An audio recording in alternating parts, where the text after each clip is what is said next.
Say your.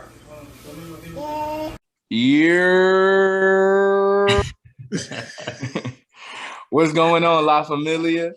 It's your boy Willie Knight, first of his name, and I am here on the Good Noodles Podcast with some very special and entertaining guests, not ghosts. They are real people. One is all the way. You talking about? You better come correct. One is all the way in Germany, making his family, his country, very proud.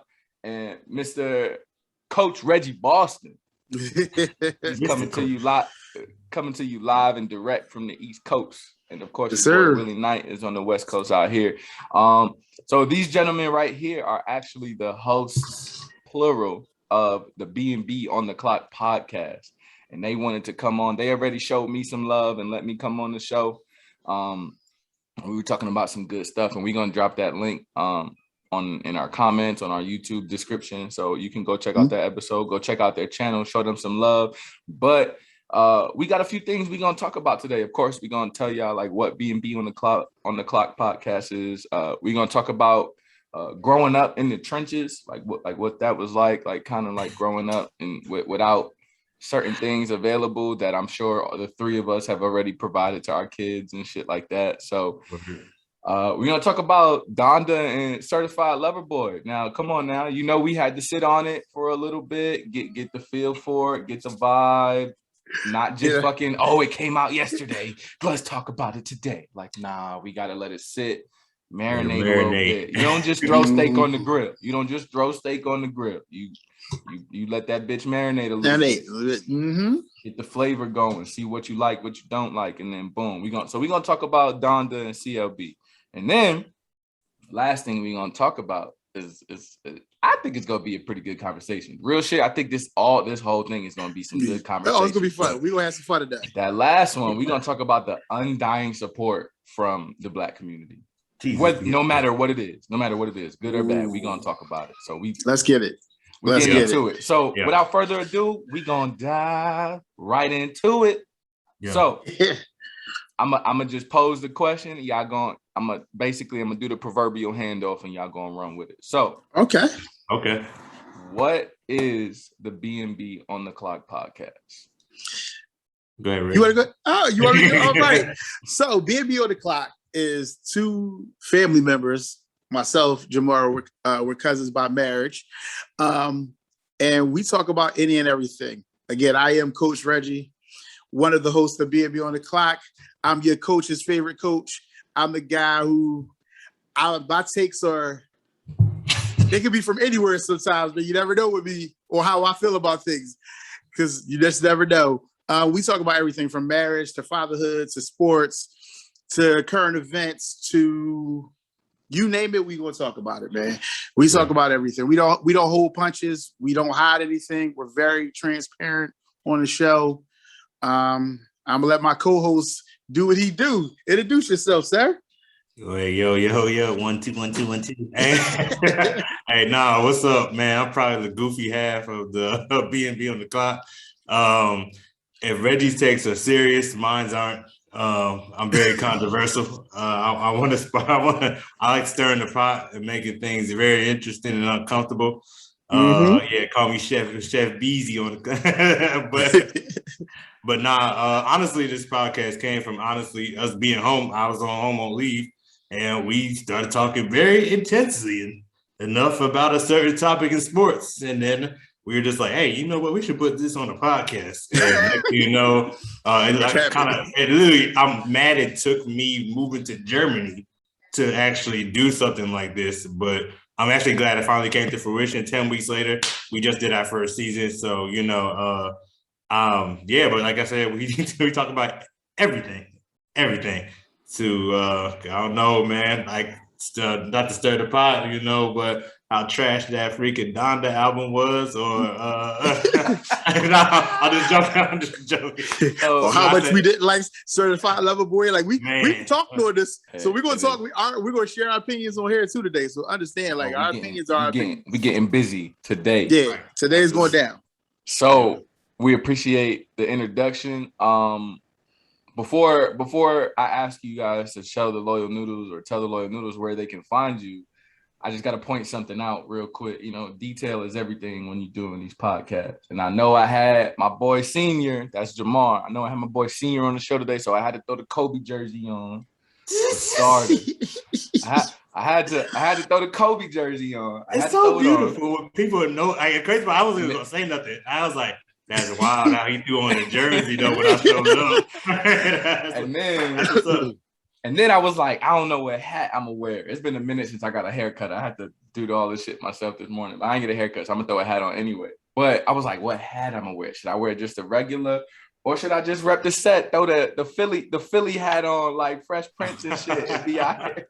I was like, it's all good. I had to make sure I rep the set the right way. So I know I'm from Brooklyn and the Good Noodles Podcast hosts are New York City based. But you know, we still show love when we outside of the Northeast area. When we in the Northeast area, it's whatever.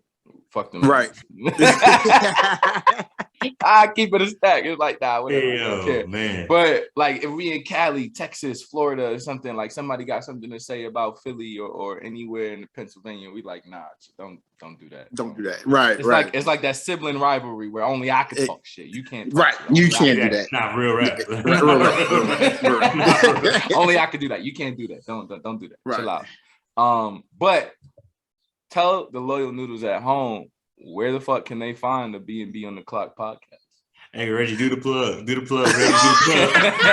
All right. So you can find us on all streaming platforms. You can find us on YouTube, Spotify, Apple Podcasts, Google Pods, Breaker, Anchor, you name it, we are on it. Like our show has really taken off, and we thank all the people who watch B&B on the Clock or listen to B&B on the Clock on your rides home. You know, our first time, last time, and all time listeners, we love you guys. You know, we always got to plug the show. We do a little different plug on our show too. Every episode we do a plug of what we're wearing. Like that's something that we've done since we started the show. So Jamar, I need you to plug your shirt while we're on the Good News. We got to plug your brother's shirt. The Good News don't know about the hippie gang. Hippie be the gang. So this is something that we do. We plug our shirts, and this is my son's clothing brand, Too Rare. So we like to plug our Black owned businesses. So we definitely do that every episode. So again, if you want to find us, you can find us on YouTube, Spotify, Apple Podcasts, Google Podcasts, Breaker, Anchor, and any streaming platform. You can even find us on Facebook because a lot of times we share our stuff on there too. You can find us on B&B on the Clock on Facebook. You can find us on B&B on the Clock on IG. If you're watching this on YouTube, you see our actual names as well in our listing. There are IG tags for our personal pages. You can hit us up on there as well too. Snapchat coming soon. That's the behind the scenes look. So I just want to say, if it means anything or even if it don't, I don't care. I'm gonna tell you anyway. Like I'm really proud of where the B&B on the Clock podcast has gone. Like I love it. I love listening to y'all talk. Like I understand. Like I'm from New York, so naturally I kind of gravitate to the New York dialogue or whatever. But listening to something outside of that is always really healthy for the mind to grow. And I really do appreciate number one, y'all having me on the show so early too. I think I was like on episode 3. Yeah. So I appreciate y'all having me on early. I just want to say congratulations to y'all. I think episode 2 did like 1.2 thousand views. So fucking huge shout out to y'all. That was crazy. That was good. And it was on accountability. And I'm just like, yo, they just bodied this conversation, and it shows the people wanted to hear. That was crazy. Yeah. So that was really awesome. It's definitely taking off, man. It's definitely taking off, and my cat is trying to attack me right now. I don't know what. I guess she's hungry, so she wants food now. Since we got a cat, we just got a cat. This is crazy. I'm not even used to having a cat yet. Cats. So, I'm a cat person. You know, so as you see, that's our logo behind me as well. Yes, sir. My green screen is acting crazy today, so but we definitely we've been having some technical difficulties this weekend, bro. I haven't been able to upload the new episode. I haven't been able to upload the season finale yet. I've had so much trouble trying to get this thing done. Bro, I'm trying to put out one more 9/11 episode with my mom, and the iPad is just not. I don't know. And then the other One of the episodes I did, it kept zooming in, and I couldn't undo it. It was. I had issues this last night and this morning, but I think I finally got it done where I can upload this episode today. That's so our season finale will be up today for all people who want to check out our season finale. And we had a special guest on from another podcast, my cousin from 2 Kings 215. Oh, okay. So we had them on. We had one of them on. So that's right. Hey, love is love, man. It's always good to show that love. 215. All right. So without further ado, we're gonna get into our first topic. All right. Today's first topic is growing up in the trenches. Now, for those that may not know what that means, break it down for them. Please break it down for them. Fear no more. Willie Knight, first of his name, will translate for you. Well, what does it mean when you're growing up in the trenches? What that means is you grew up without a lot of resources. That means you grew up in the lower class of society. That means you did not have an option of cars outside. And if you did, none of them shits worked anyway. That means that you had to go put $5 in the gas tank, just that because that's all you had. That means I still do that. All right, Reggie. Coach, hey, coach, you don't. Hey, listen, I might be better off in life, but I still put $5 in the tank. Coach, you don't have to do this. You don't. You don't have to do this anymore. I'm here to pod. I'll be honest. I'm here to pod. You are not in the trenches anymore, Coach. You made it. You got a fresh fade in a red cup. You good. Jesus. Anyway. So growing up in the trenches is, it don't necessarily even got to be in the hood because, the trailer parks ain't the hood. But basically, when you just grew up without a lot of things, there's more crime and poverty in your neighborhood than banks in office buildings and shit like that. Like where I'm from in Coney Island, there's more check cashings and liquor store than banks. Mm-hmm. It's been a while since I've been out there, so I don't know if that's still true. But however, when I was out there, even like I remember after Hurricane Sandy, the fucking liquor store and check cashing was open. Everything else was closed. And this was right after Hurricane Sandy, the next day. Water went down, check cashing and liquor store open. Banks, grocery stores, schools, churches closed. I'm like, what? Yeah, they got to make their money. Their money. That's fair. So you grow up in particular areas and it has a direct impact on who you become. And how you go about your life, basically, you know what I'm saying? Like you want to know where a person's going, you see where they've been and things like that. So, for my guests, what was it like growing up? Where you from? Where are you from? I know we've already said it, but just like make that clear. Like where are you from? And how has that impacted your life today? Like talk to us about that. Reggie, you want to go first, or what's up? I'll go first. That's fine. I'm from Philadelphia, Pennsylvania. I'm from North Philly. You want to talk about trenches? That's the trenches right there. That's the trenches right there. But like, listen, it's hard. Like, it was hard growing up. My parents weren't well off, but they were very successful. My dad, career military man, and then worked for the government for another 35 years. My mom was a hairdresser, so we didn't struggle. Like I will say that we didn't struggle. Like they made sure that I had every opportunity possible to do any and everything I wanted to do in life. They definitely taught me my dad definitely taught me the value of hard work and getting up. And even if you don't like the job, you get up and go do the job no matter what, because it pays the bills. So I remember watching him get up every morning, 4:30 in the morning. He'd get up, get dressed, leave out the door, go to work, and he would do his thing. And I remember just watching my mom, like she would get up because my parents were separated. So like I lived between both houses for different time periods in my life. So I remember watching my mom. She would get up, open her hair. She would take me to school when I was younger, open her hair salon. My mom did whatever she could do for me. So she would like literally, if she didn't make me lunch, she would come up to the school at my lunchtime and bring me lunch and then bring all my friends lunch. So my mom was that dope. Like she would on Fridays, instead of us having the school pizza, she would bring 3 pizzas to the school every Friday. Growing up, man, like it was, you I seen what drugs did to people. I had family members who were addicted to drugs, and I see what that did to my family. I seen what it did to them. It caused a lot of different hang-ups and struggles between, and arguments between family members because of that. So, like you learn what you want out of life and what you don't want out of life, watching people struggle or go through things. So for me, it made me the man I am today. It made me the father I am today, the husband I am today. It made me all that. So I love where I come. I love where I come from. Like, I love Philly, even though I live in the suburbs now. What they call the suburbs.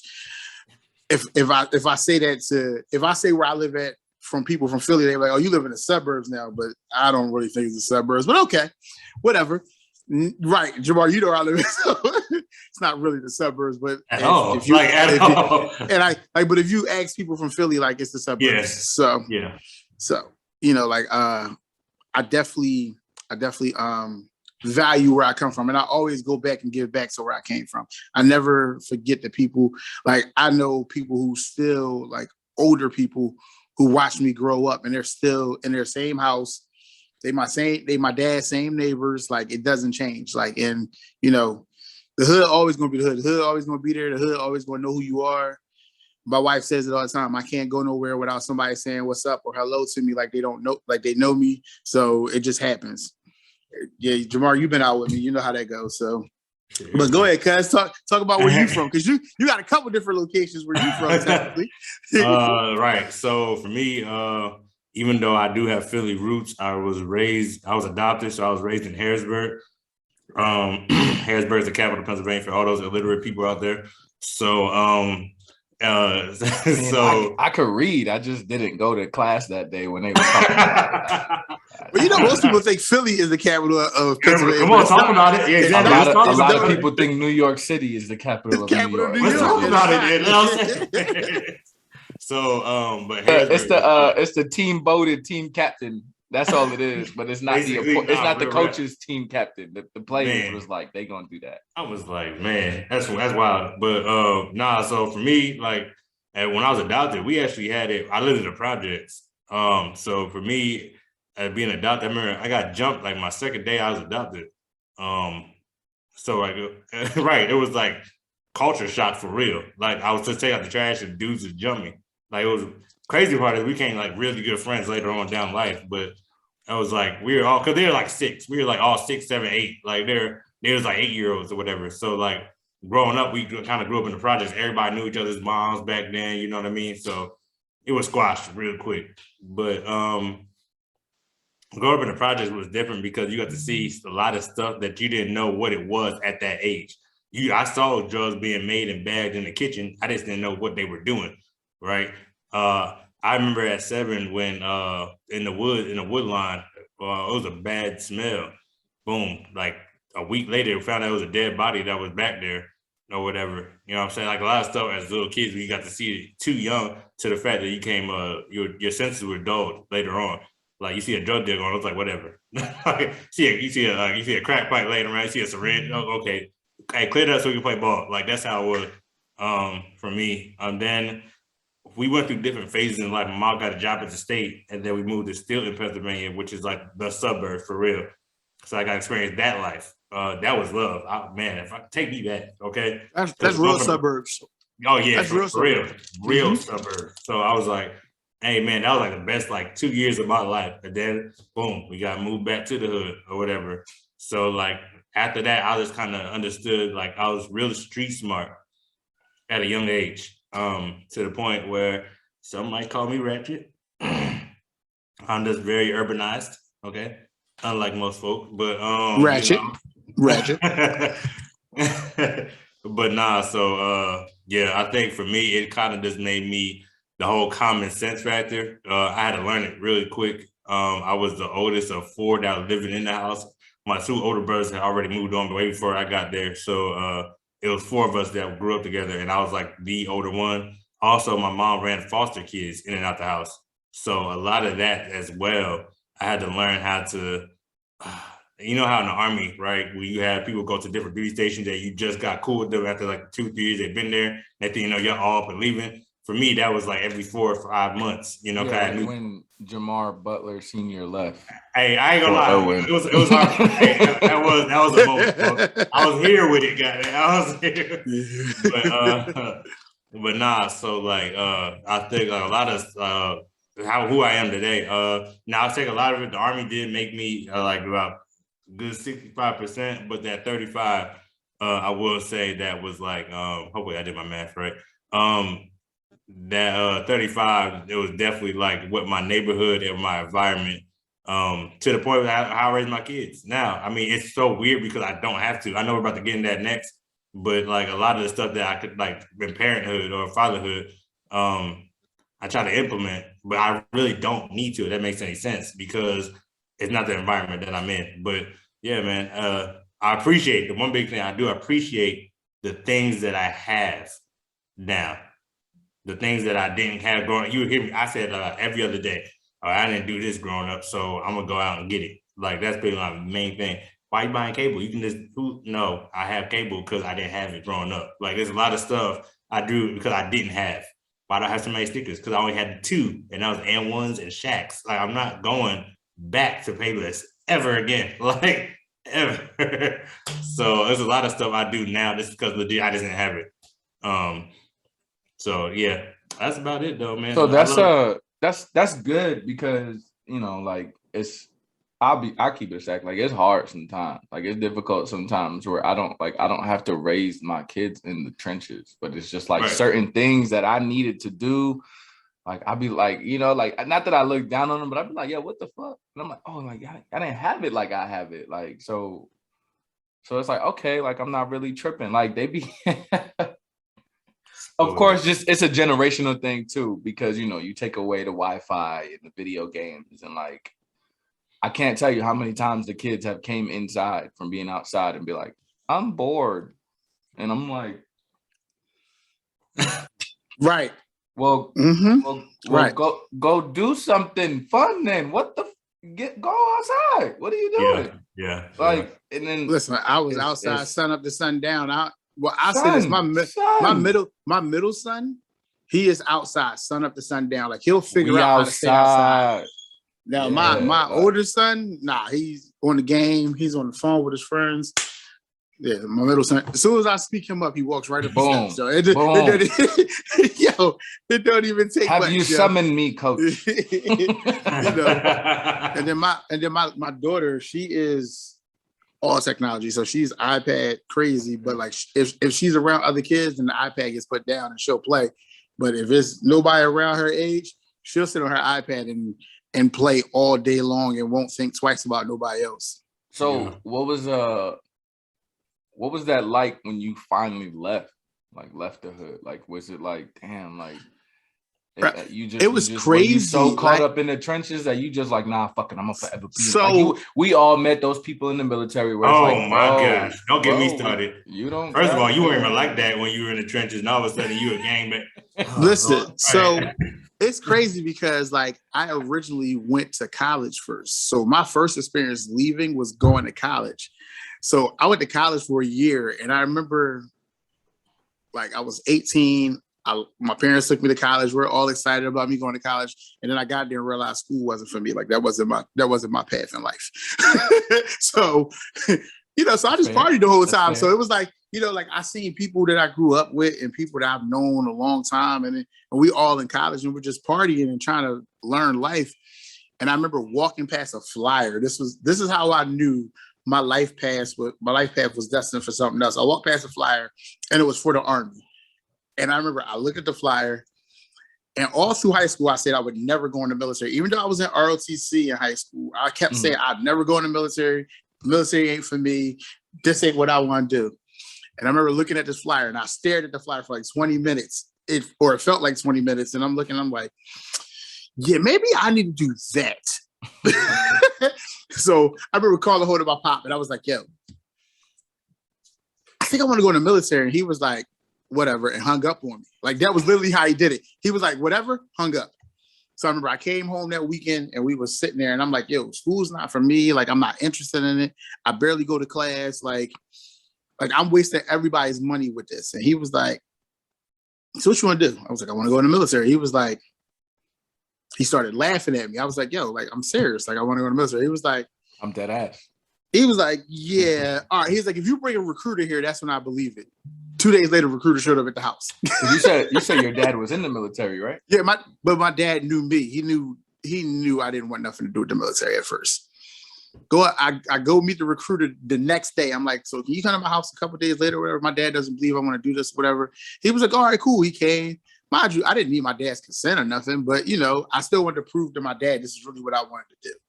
Recruiter came to the house. And I remember we was talking, and all I said was, I want to shoot guns. That's all I said. I didn't say nothing else. So my dad's like, no, you need to go find a skill. You need to go like into avionics or something in aviation, because that's what my dad did. So he's like, get a skill. This is what you need to do. And I'm like, nah, I just want to shoot guns. That's all I want to do. Like, I just want to shoot guns. Like, that's all I want to go in the military. I just want to shoot guns without the cops getting called. Exactly. I just want to shoot guns. Like, that's all I want to do. So the guy was like, he said, so you want to be a weapons specialist? Exactly. Didn't know that really translated to infantry at the time. Hey, that's good. Gotcha. Gotcha. That look good though, boy. Listen. So that's the cat. So when he said it, instantly, I'm hyped. That's what I'm signing up for. Where do I take the test? What I got to do? Took the test, did all that, went to basic, found out that I was going to the infantry when I got there, and it was like, so I get to shoot. So my first question was, I get to shoot guns, right? That was my main question. I didn't really care about nothing else. And he was like, yeah. And then I found out what the infantry really was, and I was like, this was the dumbest shit I ever signed up for. But then it turned into something that I really loved and that I miss a lot in my post-military career. I miss a lot. But yeah, man, when I got away, I remember the first time I went home was like maybe 2 years, because I didn't go home on my initial leave. So you know how you get your initial leave and you get to go home at the basic, like you get them that week or so that you like a couple days you get to. Yeah, we had it. When I got in, it was hometown recruiting, where it wasn't even really leave. It was just like you so go. You. Listen, I was at home. I didn't even do that. Like I went straight to my duty station. I turned that down and went straight to my duty station. I didn't go home for like 2 years. So when I finally went back home and everybody seen me, the first question I got was, yo, you was locked up? No, I did get asked that. I did. Was you locked up? And I was like, no, I went in the military. Mind you, I'm standing in an army uniform. Like I'm not even in regular clothes. Like I'm in an army. Your people are stupid. Yeah. It's stupid. Like stupid questions like that. Like, yo, what you got locked up? Dog, I'm in BDUs. Like, and this is when we wore BDUs still. I'm in BDUs, bro. Like I'm like, no, like I went to Army. See, Army on my chest, Army. Oh, it would be this side, Army. You know, I went to Army, like, you know, like that. No, he was like, oh, he's like, yeah, how you like it? It's cool. Yeah, I thought about that, but you know, like I was making this money out here, you know. So, I ain't even hit. You know how you get that story. You know how you get that story. So it was like, all right, these dudes. All right, listen, I'm glad to be home, see my family, but yo, how fast is this leave so I can go back to where I was at? Yo, man. So, Jamar, that sounds like something that might scuff your Timbs for a later segment in the show. Right. We'll save it for that. Hey, remind me of that. We'll save it for that. We'll talk about it. And the gangbangers in the army. That's a movie. That's another one too. Those dudes.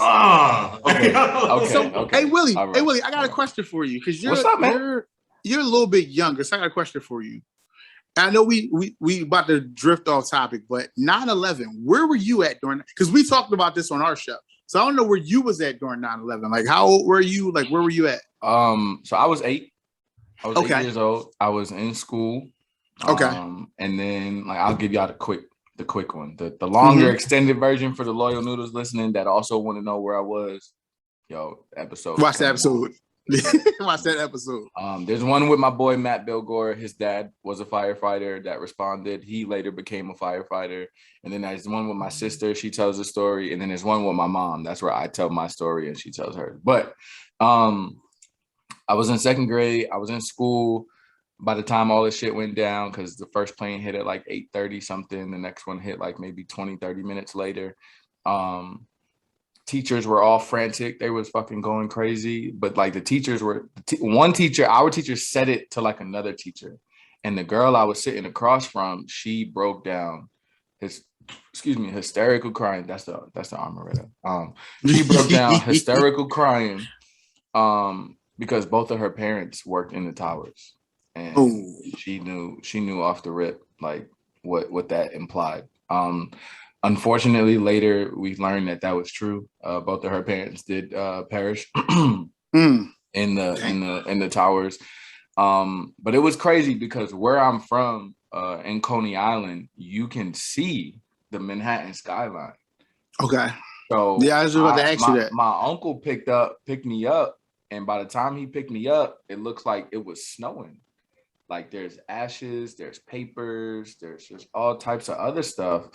All the way in Coney Island. That's like a ways away from the World Trade Center. And then we get to like where I live, and we lived at like a bay where you could see like the Verrazano off in the cut, and then like you pan around, you could kind of see the Manhattan skyline, and all you saw was fucking smoke and shit like that. So it was crazy to kind of witness. I didn't witness exactly what happened. By the time I got home, they had already collapsed and whatnot. But it was like I when I went to school that morning, the towers were there. When I came home a few hours later, they wasn't there. It was nothing but a cloud of smoke. And then when the proverbial and literal smoke cleared, the skyline just even to this day, it just don't look the same, obviously. But it's weird. Even with the Freedom Tower being up, I'm like, it's beautiful. It's a beautiful building. I'm just like, it's not the Twin Towers though. But it was it was an experience that I'll never forget. And I was only 8 years old. That was 20 years ago. But so back to the trenches. Because that was kind of a struggle too, 9/11. But back to the trenches, like how has that contributed to your success? Like how has Philly made you, Jamar, you go first, but Philly, like how has Philly made you the person that you are today? And how has that contributed to your success? Because my man, you got some success going, you know. Sergeant promotable Butler, you know what I'm saying? So my man out here winning and shit. So what's up? Right. So for me personally, I hate to say it, but Philly, Harrisburg, North Carolina, they didn't really make me. It was the people that around me that I got to see what right looked like and what wrong looked like personally. If anything, it's lessons that I seen people messing up. And that's where made me cop, that's what I'm probably not gonna do. Like I'm probably not gonna ride the car with him after the club, or I'm not about to go to a club by myself because he went to a club by himself and he tried to drive home. And there's little stuff like that that's honestly when I say I learned through other people, I really learned through other people. And I don't make the same mistake twice. I pride myself on that. I don't really purposely try to. I look stupid if I keep on making the same mistake over and over. As far as like living in the trenches, like I said, it's the lessons that I learned growing up. Just the basics, I guess your street knowledge, like what to do, what not to do. You know what I'm saying? Like, hey, you probably, if you get pulled over, you know what to do. Little stuff like that. What neighborhood you should go in, what not to go in. If you walk around in Compton and you know you definitely ain't from there, probably might grab a battle buddy real quick. That's somebody from the area. Get your little tour guide real quick. So little stuff like that, you just know, like, that's made me successful. As far as like the cities I've lived in, honestly, everybody comes out of the city, they're always going to be cut from a different cloth. I feel like it's my role models I had. The people that like, hey, you're not going to act like these people in this city. You're going to be better than them. And that's what I always pride myself on. Like always, I hate to say it, I always try to be better than somebody at something. I'm not going to be better than, but something, like, hey, look, I might not got Willie's height, but goddamn it, I run faster than his ass, dude. Like that's something like, I mean, maybe not now because I ain't ran in about like a good 2 weeks. But nah, it was like little stuff like that. Like I've always been competitive. So like people, especially in my city that I grew up in, I think for me, when I moved to North Carolina, it was more so like, because that's what I joined the Army out of. So I was a little bit more older. So I kind of got to learn like take everything I learned from up north, bring it down south, but I'm still way better than these people down here. So I need to go ahead and get on my grind, tunnel vision, you know what I'm saying, stuff like that.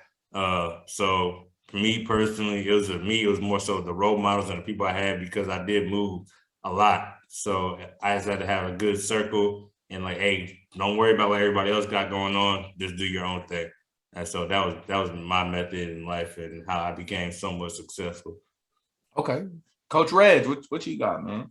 How has Philly contributed to your success? Because you're obviously a pretty successful guy.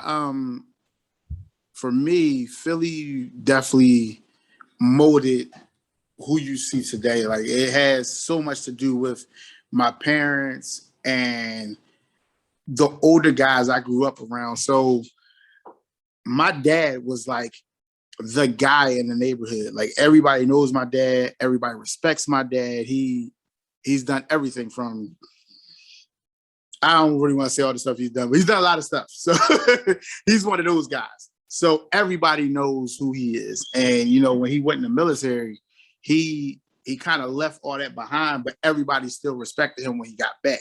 Like, my dad did 7 tours in the Nam. So, you know, like he worked for the CIA at one point. Like, my dad's done some things. Like, so he's done some things in his life. So when I grew up, I kind of tried to base myself off of him. And then I had a lot of older people who would be like, I remember when I tried to dabble in selling drugs at one point in time, and it was like, that's not for you. You don't need to be over here. Like, and one, we don't want to die. So you need to go that way. And I remember that. Like, I'll never forget that, because like, I watch how people move with people and how they treat people. And for me, I always had people who looked out for me, like, who always made sure I was trying to do the right thing, even when I was trying to do the wrong thing. Like, even to this day, I have people like that. So, you know, that's why I give back so hard. Like, I go back in the community and talk to the kids and try to show them the right way and give them that aspect of life that, you know, like, everything don't have to be standing on the corners and selling dope. Like, you can pick up a basketball and that thing might take you somewhere you never been. The NBA ain't the only option. It's overseas. There's other options that you can walk through with a basketball. Or you can use that to parlay you getting an education and finding your way in a career. Or you could take the steps I did and take yourself in the military and learn how to be a better human being, because I do believe that the military gives you the tools to be a better human being and a more successful human being outside of military life. You just don't see it when you're in there most times. Like, you have to get out to realize what the military really taught you and offered to you on the civilian side of things. Like, I learned that coming out of the military, because in the military, I thought it was the dumbest thing in the world. Like, I thought some of the things we did was just stupid. But when you get into I still think those things were stupid. Like, I'm gonna say do. You know, don't get me on my soapbox. Don't. You know, but when you come into the civilian world and you see how dumb the civilian world really is, you realize those things that you did or do in the military actually translate so much more and make you 2 steps ahead of everyone else. And you know, that's where, like, you know, your preparation, your time management, all those things come in. And the military gets you right for that. Because in the civilian world, if you don't know it, you just don't know it. And you're a lost cause. And then you got people looking at you crazy. So I definitely feel like Philly, military, them 2 combined, they made who you see here today. Yeah. They definitely made who you see here today. I think a big one, what it was like for New York or even Northeast Philly and things like that. Like, I think what that did for us, as well as that introduced us to a lot of things. Number one, it introduced us early to diversity. Right. You walk to the store, you're gonna see all different types of people. You're gonna see people. You're just gonna see different types of people. Yes, they all in the trenches with you. However, Black, white, Hispanic, Asian, Jewish, all types of it. That's number one. That prepared me for a lot of different cultures, being in the same place at the same time really early. And I think that really helped me out in the military. The only thing it didn't prepare me for was being around Southerners. I had to figure that shit out. That right there, that was a whole change of like culture in my brain though. I'm from New York. So anything south of the DMV is the South. Listen, what is it for y'all? What's the borderline? Anything lower than Virginia for me is the South. So because I used to spend my summers in Virginia. So I used to spend my summers in Newport News. My dad's brother lives in Newport News. He has kids. I used to spend my summer down there with my cousins and my uncle. That like my whole summer would be there. So I was kind of used to them and how they are, and they're more like DC, Baltimore people, like where they're not really Northeast, but they got that swag about them. They carry themselves a little bit different. Like, so I'm used to those people. So when I go further south than that, like when I go to Atlanta, I go to like Savannah and places like that, it was a culture shock. Like it was a culture shock. Like when I got to the South, culture shock. Like I didn't understand what was going on. Like when I got to Benning, I was lost. For me, I'm about to say, I was about to say, when I went to basic, for me, it was hanging out with white folk.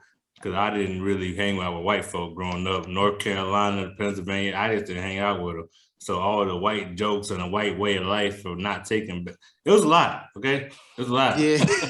And I wasn't quiet about it either. Like, it was some things I had to talk about. Like, it was some things, like, for me, like, any Hispanic, Puerto Rican, Mexican, Guatemalan, Dominican, like, we brothers and sisters, okay? Growing up in the projects, everybody is your brother and sister. But I didn't really see a lot of white people growing up. Like, went to an all-black school or whatever. Like, white people were the minority in every school I went to. So I get to basic, and it's like, wow. All righty. And then for me, it took me like, and I think that's when I first had my do I still act like Jamar moment. Because, like, I was going to be me regardless of what environment. I'm a people person. So naturally, I tried to meet people, but I could not find a common ground. At all. We ain't talking about food.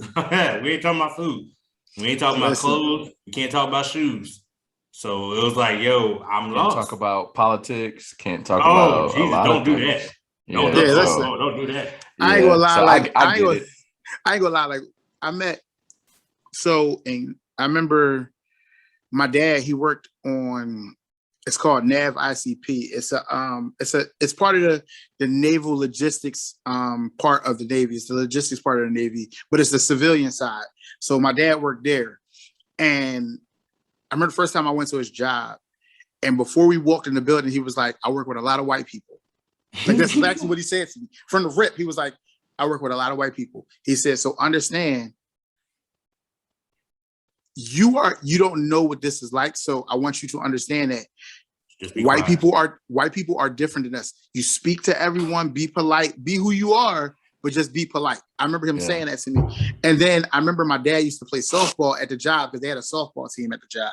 So we would go to his games and they all would bring their kids. And that's my introduction into white people was like at an early age, I got to meet white people. Like, so I got to hang out with white kids. Like some of them Jews I'm still friends with to this day. Like my man Johnny B, that's my guy. Like we've been friends since we was like 7 years old. like that's real shit. Like so when I got in the military, the adjustment wasn't white people, it was white people from the South.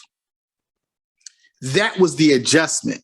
That's different. That was different. So like, like they looking at you, they racist as hell. Like, and then they gotta realize this should be a different topic, but I actually want to argue that. I don't know which one is more racist, the South people or the North people. Because across from my grandma's house, okay, there's some people. Well, wait. What grandma? You talking about? My mom. Harrisburg? You know exactly. Nah, my mom. Oh no, them motherfuckers is racist as shit. Them motherfuckers racist as shit. I was like, yeah. And I was like, I thought, because the crazy part is, I was like, no, what the South, you're right. That was my thing too. Because like, even when I moved to North Carolina for the first time, our next door neighbor had a Confederate flag, and I'd never seen one before. Bro, so I never saw one in my life. So I got the basic. So like, I was like, you know what? It's the South. It's the most racist. And then I'll go back. I went to my own house, and I'm sitting on the porch, and I was like, oh my goodness. So right. Peep this. So where I went to college at, it's a place called Indiana, Pennsylvania, which is ironic that that's what it's called, but that's the name of the town. And the school is called Indiana University of Pennsylvania. That is probably one of the biggest Ku Klux Klan areas in the world. And it's the biggest in the state of Pennsylvania.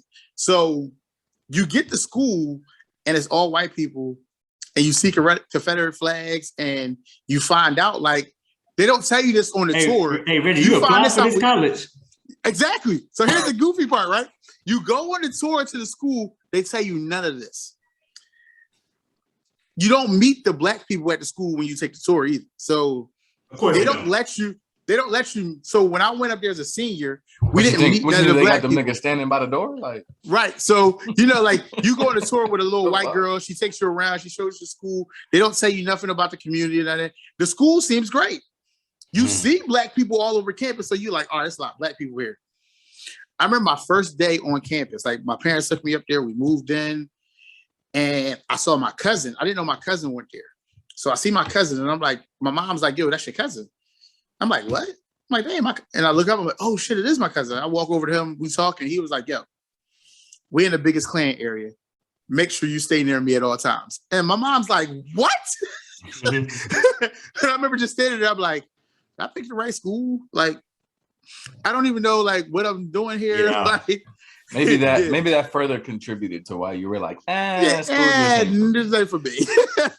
Okay, so being like with that, like, your hometown contributing to who you are, to your successes and whatnot. So like, it's safe to say that your hometown, no matter where you're from, it will always have an impact on who you are as a person, whether it be positive or negative. I think one of the negatives for me was when I did get to, basically when I got to the South, or even like sometimes like out here in Cali, like people like it's called the Southern hospitality, but like just, oh, hey, hello, good morning, things like that.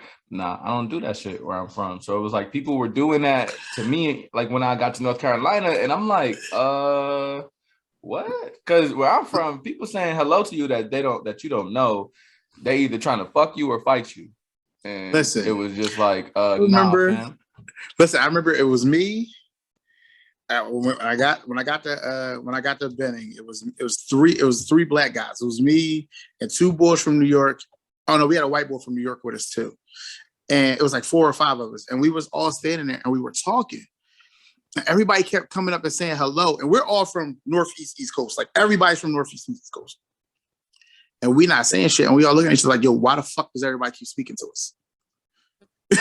That was like literally the conversation. Like, yo, we standing there having a conversation. Every time somebody walked by, they be like, good morning, hello, how you doing? And we all looking at each other like, yo, why the fuck do these people keep speaking to us? Like, we don't know them. I'm about to say, the Army kind of got me out there, because like, even to this day, it did get me out of that. And it's funny because a lot of people say like, I'm me mug, unless I see that you're goofy like me or something like that, then I'll be like, let me go talk to them, because we might have something in common. But like, 9 times out of 10, if I'm in a new situation, like you were saying, is like, I'm kind of chill.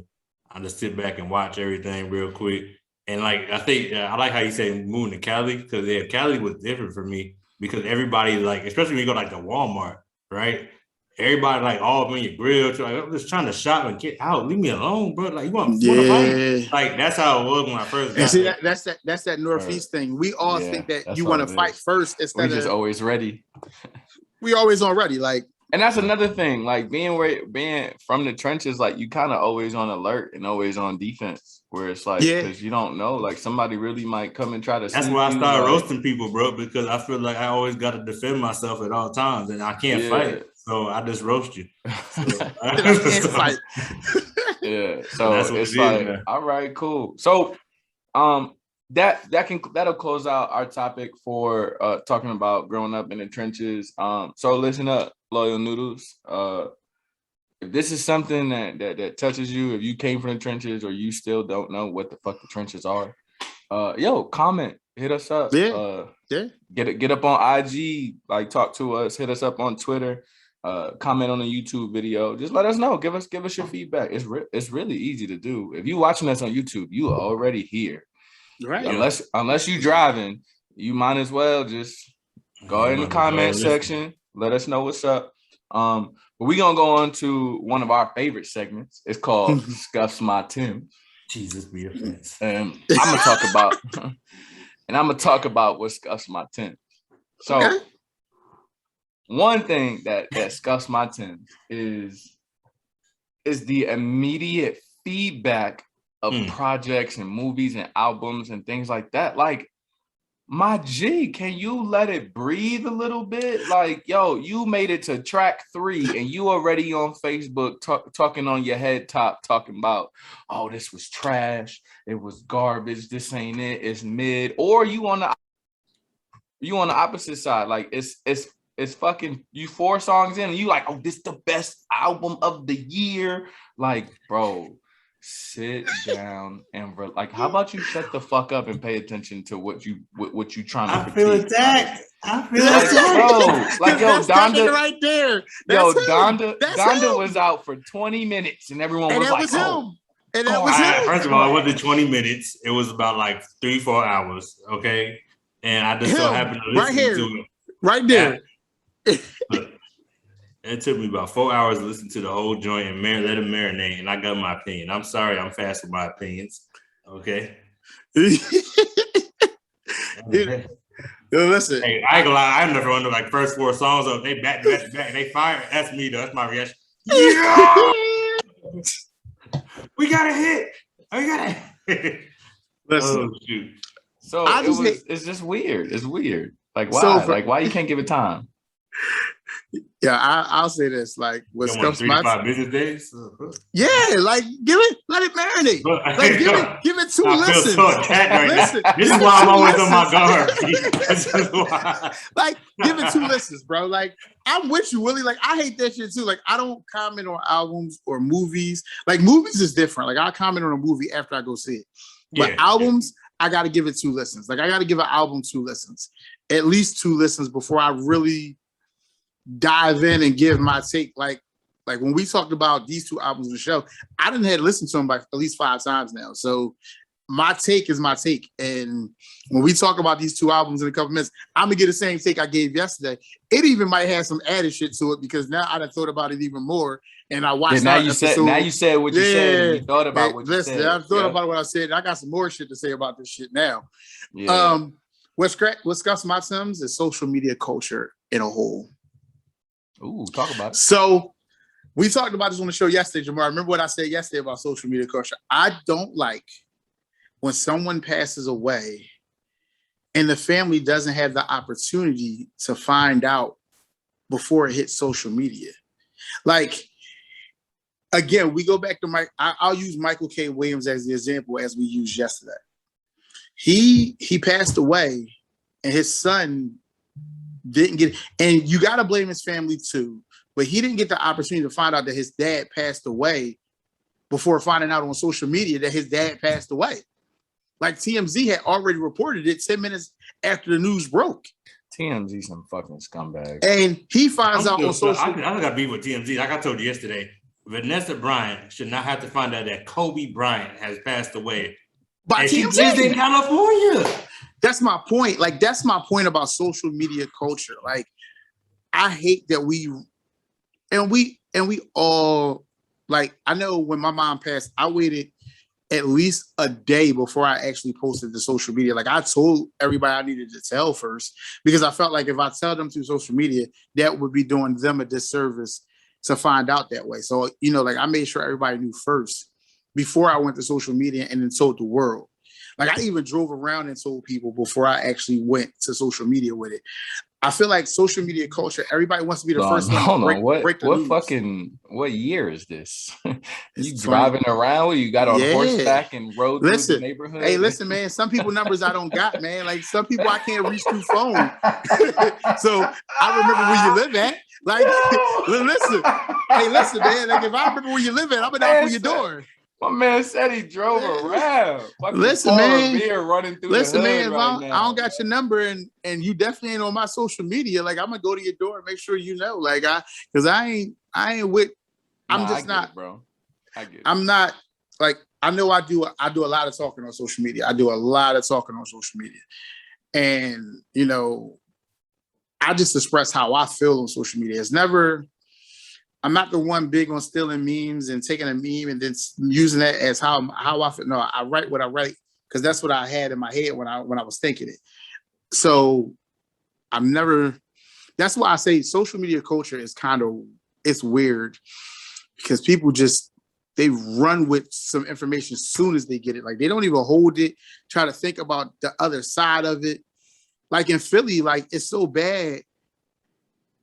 People will post people getting murdered. Like somebody got murdered and they post a video of it like, yo, like there's actual social media pages dedicated to that. Like the kid, like I know a kid who got killed a couple weeks ago, a kid I used to coach in basketball. Prime example. He got killed. And the way his mom found out was she found out through social media. Like the cops didn't even get an opportunity to tell her. The cops were on their way to tell her, and social media already had it up that her son was dead. Yeah, but what you expect? The internet travels faster than the speed of light, bro. So what that's where my issue with social media, the social media culture is horrible. Like it's just horrible. Yeah.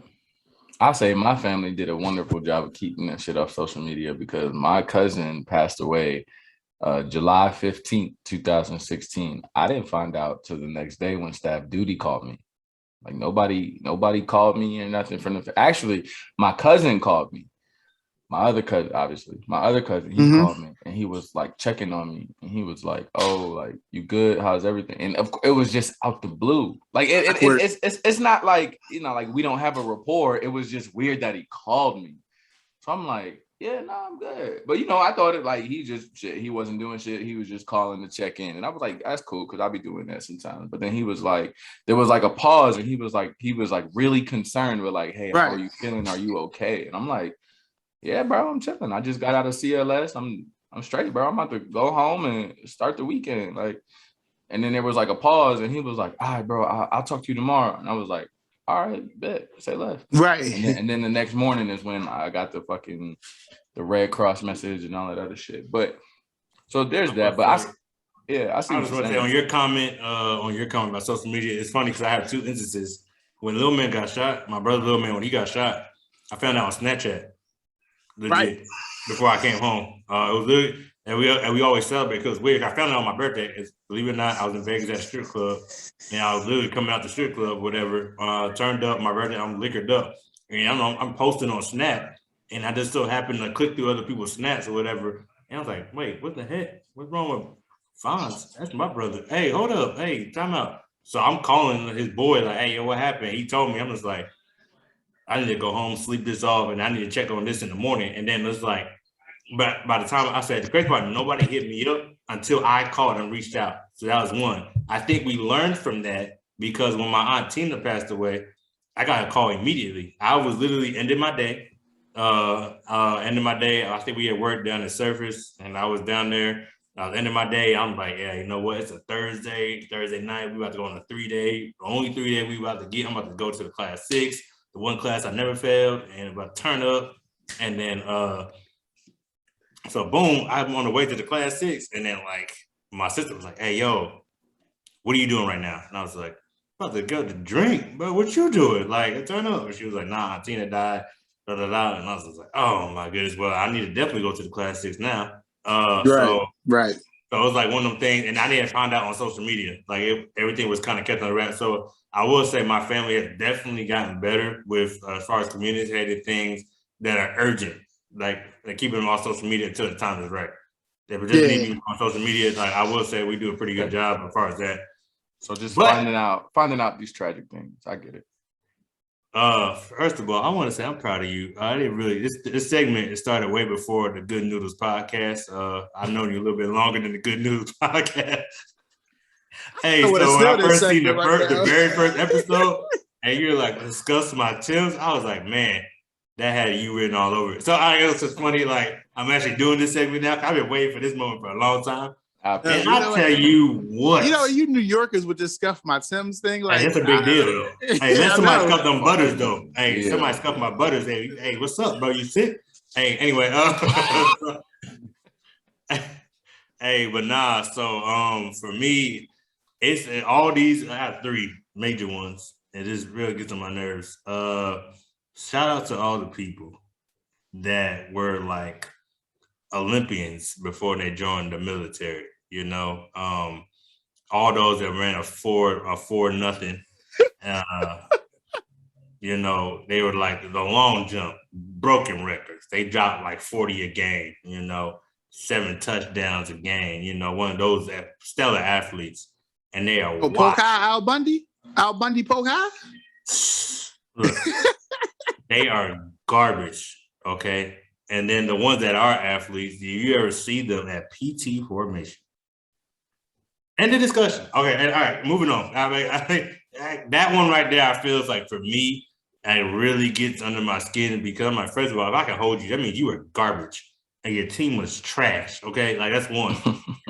Because I legit met an athlete that was a legitimate athlete that blew out his knee at the wrong time, rehabbed it, but he was coming back to where he was to join the army. But he can still go get buckets and can't nobody hold him. So, hey, like, shout out to my dog Williams, by the way. But like, that was like one dude out of a lot of people that said they were nice when they, you know what I'm saying, when they came out of high school and they like when they get to the army, all of a sudden they lost their powers, like the freaking Space Jam John when they lost their freaking talent or whatever. You know what I'm saying? 2. Stop claiming that you was a gangbanger, bro. You ran the streets. You was out here selling dimes and nicks like you was Kanan. You know what I'm saying? Shout out to Raising Kanan and them. So like, yo, like, that's the most annoying thing. You ever been to a party in the barracks and then that one song come on? Y'all probably know the name of the song. And that one song come up and then all of a sudden everybody doing the sign language all of a sudden throwing up different set. Bro, you not about that life no more. Like, and you was never about that life. Bro, like I hate all that. Oh my goodness. Stop. Okay, stop.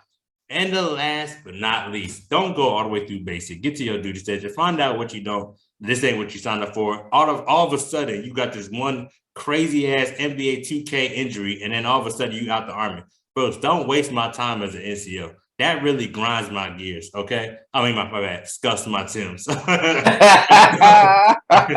that really scuffs the butters up right there. Yo, I'm saying, like, I hate that. Like, now it's different if you got injured in basic and it never healed. I understand that story, but don't get to places like Fort Irwin, right? And all of a sudden you like, hey, this desert life ain't for me. And all of a sudden you trip down the barrack steps or whatever, and all of a sudden you hurt, can't get right or whatever. Because it's amazing how them people that are fat in the army all of a sudden living their best life and skinny all of a sudden. So if you just want to get out, brother, say you want to get out, I'll help you get out. But be honest with me. Don't sit here and say, I can't breathe, I'm fat, I can't do it no more. I plead the fifth. Nah, I ain't pleading nothing. So we see that shit all the time. Like people really they just not cut out to be on the team, or they can't let go of yesterday. And it's okay. Just be you, bro. You don't got, I don't lose sleep because you out there gang banging in the barracks. Like please just go live your life. So that is what scuffs our Timbs. Mm-hmm. That is what scuffs our butters. That is what scuffs our combat boots. That's what scuffs our uptowns, chanclas, whatever scuffs your zapatos. Let us know in the comments. Hit us up on IG. Hit us up in the comments on YouTube. Just please let us know what scuffs your Timbs. And shit, we might even share yours on the podcast. So be sure to let us know what scuffs your Timbs. Now, moving on to some la música. Moving on to some feedback. Now, we gave it some time, Jamar. We ain't just jumped down the people's throat, pause, and just did whatever. So it's been some time since Donda and Certified Lover Boy was released. They just recently released highly anticipated albums. We were all patiently waiting for Donda, patiently waiting for the Drake release. Kanye West, of course, named and dedicated his album after his late mother, Donda West. So I'm gonna just ask it off the rip. Was this a Kanye classic or was it a flop? What we talking about? What you got? For me personally, I feel like it wasn't a flop, but it's not a classic either. Okay. I still think we're gonna get into like what's your favorite album. It's not one of my favorite albums. I will say this. The one thing I will say is I love how everybody like he thinks different. For instance, and I was telling Reggie, I didn't understand that whole Donda chant when I first like that first song. It was like Donda, Donda, Donda, Donda, Donda, and I was like, what the heck? I didn't get that either. I could have. Yeah. So I'll break it down for you. I got it. I'm talking. I got this. Oh, you got it? Oh, you got it? Okay. So I'm educated now. Let me talk. I'm educated now. I educated you yesterday, See? so all right. Coach, you can't go play the game for the players. You don't already coach them up. Let them be great, bro. Man. Anyway. Go ahead, brother. So like when Reggie was telling me like it was like for his mom's heartbeat when she was about to pass or whatever. And I was like, yo, that's crazy that he even thought to do something like that, right? So like artistically and where his mind was at when he was putting this album together, yeah, all right, cool. I gotta get that like a 9 out of 10, down there 10 out of 10, because like there's a lot of stuff of, like if you like go into the album or whatever, and then the album release joint or whatever matched up to some of the songs that he had going on, so you have to see like the artistic side. And that's the part I was like, visually, I wish you would have did a visual album, because I think that would have been excellent. That would have been a classic. We would have did a visual album with this classic off rip, because a lot of the stuff I had to look up and see like why he did this way or whatever, but it made sense. I'm like, yo, he was kind of thinking a little deep when he made this. So artistically, yeah. But as far as like lyrically, I don't think it was the same banger that I was expecting from Kanye. I think I made a post like after my 4 hours of listening. I was still trying to figure out what everybody was like, what lyric I had everybody pop. Ooh, man, like, yo, this the old yay. Nah, this ain't it. I ain't heard it yet. I think me personally, this wasn't his best, but it's definitely. I mean, it's not a flop, but it's definitely not a classic. It's like a very solid, good album he put out. Definitely wasn't a classic in my opinion. But before I give my take, I'm gonna let Coach Reg talk to us real quick about Donda. So was it a Kanye classic? Was it a flop? Did the expectation of the project, did it help? Did it hurt? Like what is so? All right, what's the feedback? What's the all right? So feedback? let me preference. I got a preference. I do this or everything when I talk about this album. Let me preference who I am as far as a Kanye fan. I'm a very big Kanye fan. Anybody who knows me know I've been a Kanye guy.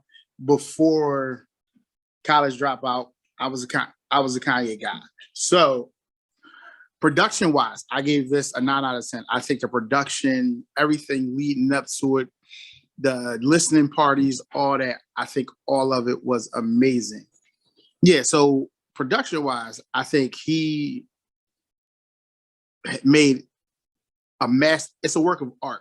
Like I'm not going to call it a classic album. It's a work of art. Like it's a work of listening art when you listen to the production side of it. Now, lyrically, I gave it a 6.5. And that's where my rating varies, because if you put it all together, I'm probably at a 7 on this album. And if you compare it to other Kanye albums, like my favorite Kanye album was 808 and Heartbreaks. So it's my favorite Kanye album. So, and it doesn't even, this album comes nowhere near that. Wow. Late registration, my Twisted Dark Fantasy. 808 is my favorite Kanye album, hands down. 808. Yes. Nice. So I respect that. So this album, for me, doesn't fall in his top 5 at all. It was a good album. Again, like I tried to preface yesterday, it's not a rap album. He's calling it a gospel album, but it's not really a gospel album either. It's just a Kanye album. And lately, I don't think Kanye gets his own genre off of this, though. Listen, you can't classify this as a rap album. I have not. I don't even want to call it a hip hop album. I'm gonna just toss it away. Exactly. You can't classify it as a hip hop album either, and you can't classify it as gospel as what he wants to classify it as. Why not? Because it's not gospel. Like as much as he wants to say it's gospel, there's nothing gospel about this album except for there's no cussing on it. That's it. I can't really debate this because I don't listen to gospel music. So I grew up in the church, so I listened to gospel music as a kid. No, fair. No, that's fair. I've been in environments where gospel music is played. Right. Like my wife plays good Christian, or right. Like I don't know the actual term, but she plays Christian music all the damn time. So. Right. So, and you can't classify this album as that. So, again, I feel like he's got his own lane, and like I said yesterday, it's not a classic. It's not a flop either. The hype. Yo, listen, the visual shows that he did, the listening parties that he did in those stadiums that led up to this album, that was marketing genius. That was marketing genius. Yeah, nobody's disputing that. That was definitely marketing genius. Like he showed everyone how to do a listening party because listening parties normally happen in a club. And everybody's standing around and they listen to the music, you vibe out, and a select few people get to give a review. He took it to a whole different level. Like, because again, they can't really do shows the way they want to do shows. They can't do big stadium tours like that just yet because of still the whole COVID-19, and you can't really do these major stadium tours, even though that's supposed to be coming back because of all the festivals that happen. He did something new different. He just made his listening parties what his stadium tour was supposed to look like. And the listening parties, he gave you different aspects in each listening party. So he gave you different songs in each listening party too. So the first one, he dropped the Jay song, which shocked the world, would put everyone on notice that him and Jay are in some type of good realm. Because Jay doesn't do a song with you if he's not messing with you. As you've seen, he hasn't been on Kanye stuff for the last couple of years. He came back on this one. So some way, somehow they have rekindled that relationship. So I'm not denying the artistic creativity of Kanye West, because I think you are crazier than a fish with titties if you think Kanye West is not one of the most gifted artists like ever. Right. The man is a genius. He's a genius. And I'm not taking away his artistic capabilities. I am just speaking solely on the album, the production, the rapping, the whatever it is, the content. It is what it is. It just wasn't for me. Now I'm not saying it was a trash album. And I'm not gonna front. You said you are a big Kanye fan. I'm Team Kanye all the way. I am Through the Wire. I am Gold Digger. I am Graduation. I think Graduation honestly is one of the best albums of all time, truth be told. But it's number 2 on my list. Number 2 on my list. Yay, you losing me, bro. I think Ye is, and I don't. But I'm not taking his shit that he does outside the music into play. Like I don't care. Right. Yeah, I don't have nothing to do with I don't care what president he supported. I don't care what he did with his wife. I don't care if he went bankrupt. That got nothing to do with me. I don't give a fuck. That's your life. However, we talk about the music, bro, and it just. I'm gonna call a spade out here, bro. There ain't no 3 and a P. That shit was a flop, bro. It was out of 24 songs. You know what? Let me make sure I got this number right. So I'm gonna go to my playlist real quick. It was a long ass fucking album, and not once was I like, oh, I need to run this back. Oh no! I got songs I run back. Oh no! It wasn't 1, like 2, 3, no. Okay, 4, let 5, me say 6. I got 7 songs I run back.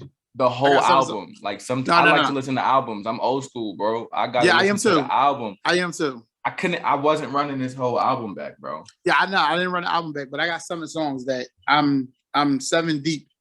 You know, Jail 1 and 2. I can run down to 7. I like Jail 1 and 2. Mm-hmm. Okay, Part 2.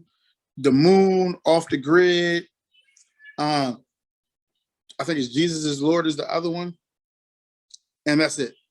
Yeah. Okay, that's fair. That's fair. I'm not knocking you. I think Believe What I Say was pretty tough. Believe What I Say is tough too. Yeah. So. Hurricane. That's the other one. Hurricane was the other one. Hurricane. I like. I like Hurricane a lot. We can agree to disagree. We still boys. Oh yeah. Absolutely. I think it was a flop. It was. I'm not saying it was garbage or trash. It was just a flop. I was disappointed listening to that album. It took me like 3 days because who the fuck has the time? Who has time to listen to an hour and something album in one sitting? Yeah, and not even. I think it's more so because I live on post, so it takes me like 5 minutes to get to work. And then, so I'm like, all right, like I'm gonna listen to this like when I get off work. And then I finally had a day off and I just ran right through it. So moving over to the other side, and we're not really gonna talk about the Drake and Kanye beef necessarily, but we're just gonna talk about just the juxtaposition of each album per se. So Drake finally put out his highly anticipated album, Certified Lover Boy. And broke records off the rip, apparently. Like he just shattered a Spotify record for most streams in a day or some wild shit like that. So fucking crazy. So my question is, was this just like hype beast and just the name got him to where it is, or was there really just some heat on the album? What was that? What we talking? I'm about to say, when it comes to Drake, Wayne, Nicki, Jay, Kanye, your name is going to sell you on about 75% of your album, right? So like when Nas came out with the album, us were like, yo, Nas is coming out with an album. Not the fact like, and we didn't care if it was a hit. I mean, it was the fact that Nas being that what his putting out music. Yeah, you know what I'm saying? Like the fact that Nas putting out music and like, oh yeah, let me go ahead and get that real quick. So I think, yeah, I'm about to say you can make the argument that Drake's name alone can sell records. He could put out like some garbage, right? Legit. And it's like, okay, Drake, why? You know what? It's because it's you. You know what I'm saying? Like Wayne came out with Funeral, and I'm a biggest Wayne fan ever, and I think he fumbled the bag on Funeral. And like I always tell people, what got me to listen to it was the fact it was Wayne that put out the album. So like you can argue, yeah, like. But I feel like there was legit bangers. So how I judge an album, it was like how Reggie was saying, like you can take like 7 songs and you can see those like either one being played at a club or an outing or whatever. You had a social gathering, somebody turned it, hey, play that new Drake song. You gonna hear that. I'm pretty sure somebody on TikTok already got I'm Too Sexy going on a stupid little dance. Sorry, done. Already seen it. I already scarred. My eyes already scarred because DJ Khaled did it, and I was bro, no shirt on and a Maybach. That's my dog right there, bro. That's my dog, though. I was like, what the fuck? Vibing. Listen, I was like, what the fuck? But I was like, I love his confidence. He don't give a fuck. He really don't care. The caption said, "Ladies, I'm taken." Right. All right. He's winning. Khaled's winning out here, yo. Yo, it's a hot commodity in these streets, apparently. I think like legit, like I feel like you think it's like a lot of banger that you're gonna hear for about a few months. And you go out to an outing or something, you're gonna hear these Drake songs that are popular off the album or whatever. I'm not saying and that's been a while, right? Be honest with y'all. It's been a while since you had an album that you like every song was a banger. You don't get them no more. Every album has skips. What was the last album you listened to that had where there was no skips? Last album for me? Yeah. I gotta go back. If I say that, what's the first album that comes to mind? That's an easier question. For me, it'd be 444. For me, it'd be 444, Jay-Z. I didn't skip anything on there. But I'm a little older and I'm a little older. I love how that segues into what we're about to talk about. But keep going. I'm a little older. So for me, what he was talking about on that album, I needed to hear. Like I still listen to that album to this day. Okay. Like right now, I listen to that album. Like, oh yeah, that's what I needed to hear at that moment. Like, man, he said no skips. Yeah, I'm about to say no skips. First album that comes to mind, I got a few actually because there's a few. I got 2. First one that comes to mind is Reasonable Doubt. Next one is Graduation. Next one is 2014 Forest Hills Drive. Just what are you skipping? What? So like what? 444. Like if we go that far back, Heat.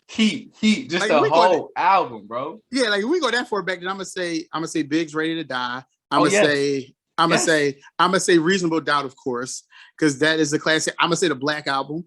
I'm gonna say Blueprint 1. Like I'm gonna run some albums. Like if we doing that, I'm gonna say College Dropout was one for me.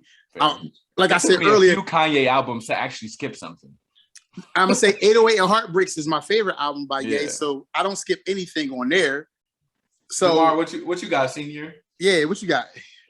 I got that Soldier Boy album. What? All right, ladies and gentlemen, thank you for tuning in to the Good Noodles Podcast. Make sure you like and subscribe. I'm out of here. Yo, that was funny. Hey, but nah. What? For me, I know this is gonna be a little weird, but for me, I'm sorry, I had to leave the screen on that one.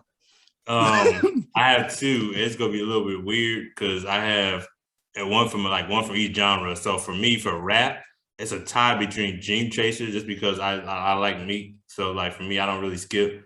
So Dream Chasers, and then everybody knows how I feel about the Carter 3. So I'm about to say it would be blasphemous if you didn't say the Carter 3. Yeah, I'm about to say the Carter 3. I just kick you off the video and do the rest of the show with Coach Reggie. You didn't say Carter 3. We didn't say Carter 3, dog. I was going to go back to our episode and be like, yo, I was going to write in the comments. This nigga's lying about how he feel about the Carter 3. I was about to call you a fraud. Bro. And then as far as like for R&B, for me, honestly, the first R&B album I didn't skip was Usher's Confession. How do you skip anything? How do you don't skip anything on there? Like that's. So and then for me, I'm a big gospel listener. So for me, it was the rebirth of Kirk Franklin. Okay. It's the one that had like the prayer, and it was a lot of good songs. Like, like, on a regular, you just like anything. Honestly, old Kirk Franklin. I grew up on Kirk Franklin. I'm a Kirk Franklin fan. So like for me, it was like that whole CD legit. There's a lot of gospel songs, gospel albums that I had to listen to off rip anyway. It was like I didn't listen to a lot of skips on that. So like anything Donnie McClurkin and Yolanda Adams, stuff like that. Is Drake the GOAT now or what? No, I know what Wayne. I know what Wayne. No. I know where he was going. I know what Jamar gonna say, but no, he's the GOAT. No, Drake's not the GOAT. No, nothing. He can't. He. Who did he pass? Like, everyone. Like who did he? No, everyone. Is Hov still alive? That's what. This Hov? This Hov still rap? Wait. Hey! I'm just the host, and I'm posing the question. That's it. I'm asking the host a question. Did Hov just not rap or the Drake song and body it? Because I just want to make sure I might have missed something. Don't make me turn this fucking bad cap into my Yankee fitted, because I'll take it there. Like, because until Hov officially stops rapping, in my eyes, there's nobody better. Somebody better. So there's nobody better that's alive. Like you're not. Man, Drake is not better than Hov. He's not better than Wayne. Now, I will say, and we can argue this all y'all want. I will say Drake is the hottest rapper of all time. There's been no other rapper that has been consistent like Drake ever. The man has been charting. Hey, Phil, follow me on this real quick. Hey, I think in comparison, because we all love sports, I feel like Jay-Z is Jordan. Mm-hmm. Right? You know what I'm saying? Like he was before, he killed it in the game, and he's like, he'll grace you with your presence every once in a while. What he does is crazy. Right now, Drake is LeBron.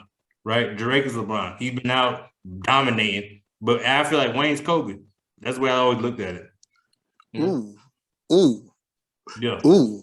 I actually like how you preface that, because you know what? Look, Wayne definitely. I don't miss. Sir. Yeah, Wayne is definitely Kobe. You know, because he gets overlooked. It gets disrespected. I'm okay with that because all three of them are in a lot of top fives. Like whatever the order may be, all three of them are in a lot of top fives. Very interchangeable, of course, just based on your preference. But you know, there's some where Wayne's not on the top five. There's some where Jay-Z's not in the top five. There's some where Drake is not in the top five, and that's okay. So is Kanye washed now? So in your opinion, like if he did, like when did Kanye start falling off the throne? Like is Is he crazy? Like he's just crazy, or is he out of his mind? Or like, do fans they hanging on to the old Ye? Like, what's going on? Well, I think we all going to hang on to the old Ye because old Ye was different. Like that was like production. So like you got like that's for us. Like we know what Ye what like we're gonna talk about the top 5 Kanye albums, but like one of my favorite albums ever, like. That was Kanye for me. Like, you know what I'm saying? Like, when Kanye got on the track, he just like, yo, everybody shut up, right? Hey, turn that up. Now it's like, hey, yo, hey, Kanye on, all right, cool, whatever. Hey, right. It doesn't hit the same. No. Oh, yeah, pink polo, backpack carrying Ye is different than what we have today. So when for you, or in your opinion, when was it that Kanye started slipping off the throne? For me, it was the Yeezus album. He married Kim Kardashian. Wow. I mean, I wasn't going to say that, but that was all at the same time. So I used the album as the preference, but yeah, that was all at the same time. So, but I think Ye, production-wise, Ye is still the man. Like, he's still one of the greatest producers ever. Like, Please when you don't listen, get it twisted. Please like when you really like, if you take the words out of this album and just listen to every beat. Yo, he production-wise, like I ain't gonna hold you. He's still not better than Tim or freaking Swizzy though. I can't believe you that I can't get with the Yeezus. I'm gonna say he fell off at Ye. Cause Yeezus was tough. Life of Pablo was tough. Oh yeah, Life of Pablo was amazing. Life of Pablo was heat, bro. That high key really might be another album that I really just didn't skip anything, bro. It's on my top 5 list. Life of Pablo is on my top 5 list. Life of Pablo was tough. I think like Ye, once he did Ye and like the shit with Cudi and then Jesus King and shit. And I'm like, oh right, Kanye. Like now Kanye didn't establish himself so much that now he could just really do whatever the fuck he wants. Yeah, he can. And it's his success. I think his success is defeating him, but that's beside the point. So Drake, when was the last time Drake missed on something? Oh, he don't miss. Truth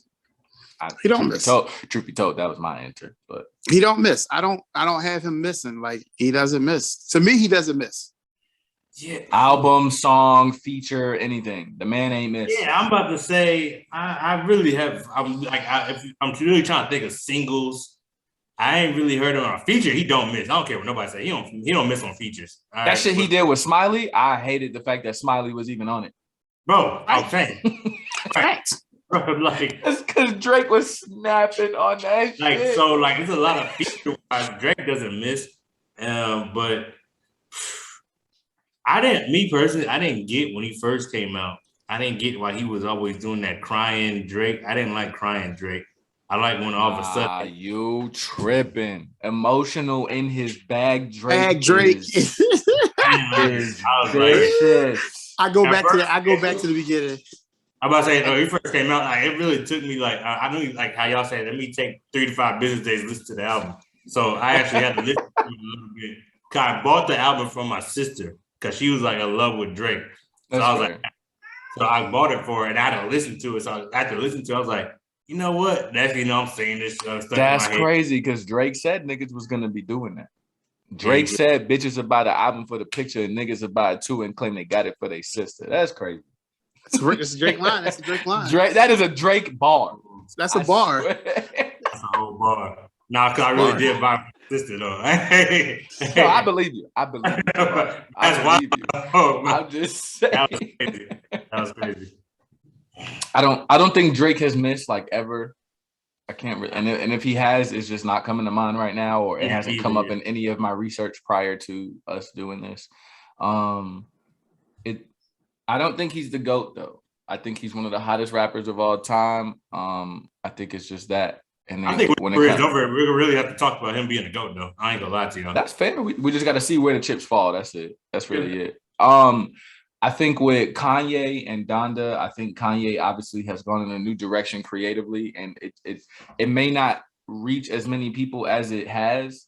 But if we talking about bars where these rappers and artists are calling it, Kanye called it too. He said if I talk about God, my records won't get played. And then boom, his last few albums, Jesus is King, DONDA, it's all kind of him really being himself and talking about God and things like that. And it's not getting to play. So my man literally called it. And it's not for me. I am not religious. I am not a believer of the Almighty, of the higher power, but it's just, I'm not gonna knock his creative abilities. Like, the man creatively is just ridiculous with his shit, bro. Like, hey Jamar, remember yesterday on our show? These are the thoughts of Willie Knight, not of me and Jabbar. Oh no. God, that was Willie. That's not us. You atheist? Yes, sir. Oh, all right. Again. God, so that was these Willie, are not us. These are the views. These are the views of Willie Knight, first of his name. Please do not take these men into consideration by association. These are God-fearing men I have brought onto the podcast, and yes. I still love and respect him the same. There's no difference. Still my boy Blue. So that's just my take on Kanye. Like, artistically, he's just gonna be Kanye, and he's gonna do what he wants. And I think as an artist, it's tough. It's tough because people are gonna call you crazy because they don't see it your way. And I think that's what makes you a fucking artist, is that you don't see shit the way everybody else does. Yeah, he's in a different place. Kanye's in a different place. I think the album was a flop. Kanye is descending, but Kanye is still on one of the GOATs status. He's still on that level. I don't think he should be removed off the platform or anything. Drake is just solidifying his way there. So with that being said, we're gonna close out the topic with top 5 segment. So whether it's your favorite or your best, just make it clear. Coach Red, since you Team Ye, since you a Kanye stan, what's your top 5? I think you said you was gonna go favorite. So what's your top 5 favorite Kanye album? Number 1, like I've already said, is 808 Heartbreaks. Number 2 is Graduation. Number 3 is Life of Pablo. Number 4, I'm tossed in number 4, but I would have to say College Dropout, and number 5 is Late Registration. Those is my Kanye albums. Twisted Dark Fantasy is of all time, right there. Is an honorable mention for me. I mean, it's right there. It's right there for me. Like, if you know that, like, those albums all hit different in different periods of my life too. So yeah, and they still hold weight. Like, I can listen to every last one of those albums straight through. No, I don't need to skip nothing. Yeah. So like, Jamar, can you say that list right there could be considered Kanye's top 5 best albums? Yeah. As he's saying them, like, it's crazy because, like, I'm sitting there thinking of a song off of each one of those albums. That of course. You know what I'm saying? Like, real quick off the top of my head. So, yeah. I'll say, honestly, that was his, like, when he was, like I said, when Kanye came on, you're like, yo, turn it up. Like, I like that effect. Like, Kanye's on, turn that up. Yeah. And, like, those songs on those albums were that was that era. I'm mad you didn't have Dark Twisted Fantasy up a little bit higher. It could be I would take off 808s for that one. If we're going off best, I would take off 808s for that. 808s is something different from me. Like, it's a favorite. But if we talking about best, I would take off 808s. It would definitely be Graduation, Beautiful Dark Twisted Fantasy, Late Registration, College Dropout. And number 5 for albums, I would put the Life of Pablo up there. Mm-hmm. I would do that for the top 5 because you got to have College Dropout and Late Registration. That's off the rip. Graduation, none of them miss. My Beautiful Dark Twisted Fantasy, incredible. The bars, the production, the features. Yes, there's no missing on that album. And then Life of Pablo, it was crazy. Yeezy, it would be my honorable mention, but it was those 5 right there. So moving on to Drake. Mr. Butler Senior, what you got for top 5 best Drake albums? So boom, I got freaking my favorite one obviously is Take Care. I got Date Me Later number 2. This is probably gonna rub some people. I got More Life as number 3. And then I got where is it at? Oh, I got Views. And then I got If You're Reading This, It's Too Late. So if you're reading this, it's too late. That one is so underrated for no reason. Like I didn't understand that one. I didn't understand why it was underrated, but that was definitely one of my favorite albums that Drake came out with. But I would have had a top 5 for Kanye, but like growing up, it was like Wayne or bust. He was kind of competing at the wrong time, and my allegiance was already there. So, but Drake was like legit the heir apparent, apparently, to Wayne. So I was just like, I kind of carried the torch with Drake and just kind of kept it moving. But yeah, Drake albums would kind of hit a little bit different. It didn't really matter what point in my life. It was like when Drake came out. Like I said, I had trouble with it at first, and it was like after a while, it just kind of grew on me because he came in with Wayne. He started doing songs with Wayne, and I kind of liked that. Then the whole YMCMB movement, I was like, yo, forget. I was a Soulja Boy fan. I was like, hey, forget Soulja Boy at this point. Hey, so. He said his boy. He said his name one more time. Hey, yo, Soulja Boy, that guy. I can't say. So just to give my list for top 5. I like that list. It's not bad. More Life was good. There were some misses on there, and I don't think it was Drake's fault about the misses. Some of the shit just didn't fit, but he did say it was like a playlist. So my top 5 for Drake: Take Care, number 1. Nothing Was the Same, number 2. I'm gonna say Thank Me Later, number 3. Okay. Views, number 4. And then Scorpion, number 5. Because Scorpion, like volume 1 and 2, was just holy moly. Like, bro, that shit was crazy. But those are my top 5 Drake albums.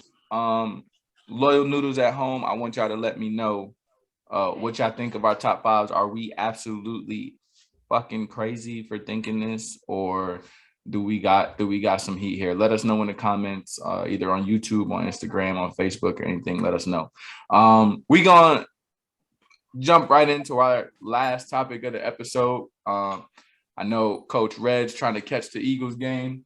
That starts like literally in a few minutes. So we gonna talk about we gonna talk about this real quick, and then at least my man could at least dive in sometime in the first quarter. So we gonna talk about the undying support of the Black community, no matter what it may be. So there's many cases where the community supports each other in a great and productive ways, whether it be like Coach Reg said earlier, where he's like, promoting Black-owned businesses and things like that. So boom, that's undying support within the Black community. And then there's also ways where the support is kind of like unproductive and unhealthy sometimes, with behaviors and people and things of that nature. So regardless of the good or bad, that the support is still strong. I can say that, like, no matter what it is, if you get support from the community, that motherfucker is damn near bulletproof. So what are some healthy things that are supported and some good things that y'all have noticed that are supported within the community? I feel like, something that is actually good that people do is as much as like social media could be a curse, it also can be a blessing. For me, going into the whole podcasting thing or whatever, it was all social media pushing it out through different platforms and just getting your own community to support. And it got to the point I was like, man, like y'all push this out, because the more y'all push it out, the more like we get feedback from doing things or whatever. So like, I feel like once we got the social media tip going and everybody started following, liking, subscribing, whatever, we're like, oh, okay, this is how it's supposed to go. From now on, this is how we're going to do it. Like, when our own people started like supporting and sharing or whatever, it felt really good to have the acceptance part. Because I think when we actually get on social media and we actually promote things or whatever, and it goes far and it helps us out, saying all it takes is literally a click of a button. That's all it takes. And so it takes the time for you to actually make a conscious effort to do something like that, and it be your own people that you actually know or whatever that you was in the trenches with. Yeah. That we're actually doing it or whatever. I feel like social media for me has always been like what we can do great or whatever. Word of mouth is one thing, sitting at the barbershops and the beauty salons just talking about it, word of mouth or whatever. But when you actually go on social media, on your platform, on your page or whatever, and you're sharing another business or whatever, that means you take your time out to post it on your page. People will come to your page and they're like, oh snap, what's this? What they talking about? What they looking at or whatever. So that's my thing. Okay, so it's a lot of that is, I think, it's good, it's healthy, just especially like how easy it can be to support each other. You know what I'm saying? Like just a share, a like, a comment, or something that you might have probably would have already done, or something you've already done with another page that, but now it's my boy shit. So let me go a little further and stuff like that. Like, yo, as soon as you told me like off the rip about B&B on the Clock podcast, I was like, bet, say less. Like, let me know what you need me to do. I'm about to say, this is a good example. Cause I'm about to say, when I was just telling everyone when you made the good, you started your podcast, and it was like, I'm gonna explain about starting a podcast. I was like, shoot, let's say no more. Like it was done deal. You know what I'm saying? I know, at least from our household, it was just like, hey, look, at night he's starting a podcast. Like it was like nothing said. Like, all right, cool. Like as soon as you got the link, we go make sure. It was that easy. And I made sure other people that say that quote unquote method, you said, hey, like, Nike got a podcast. They kind of say, like, says a lot to me. Cause I can tell you got a podcast, right? And like, hey, all you gotta do is just hit this and third. If that person does it, that means like, hey, they were actually listening. That's another thing.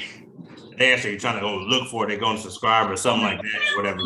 Like, oh, okay, bet. Like, you know what?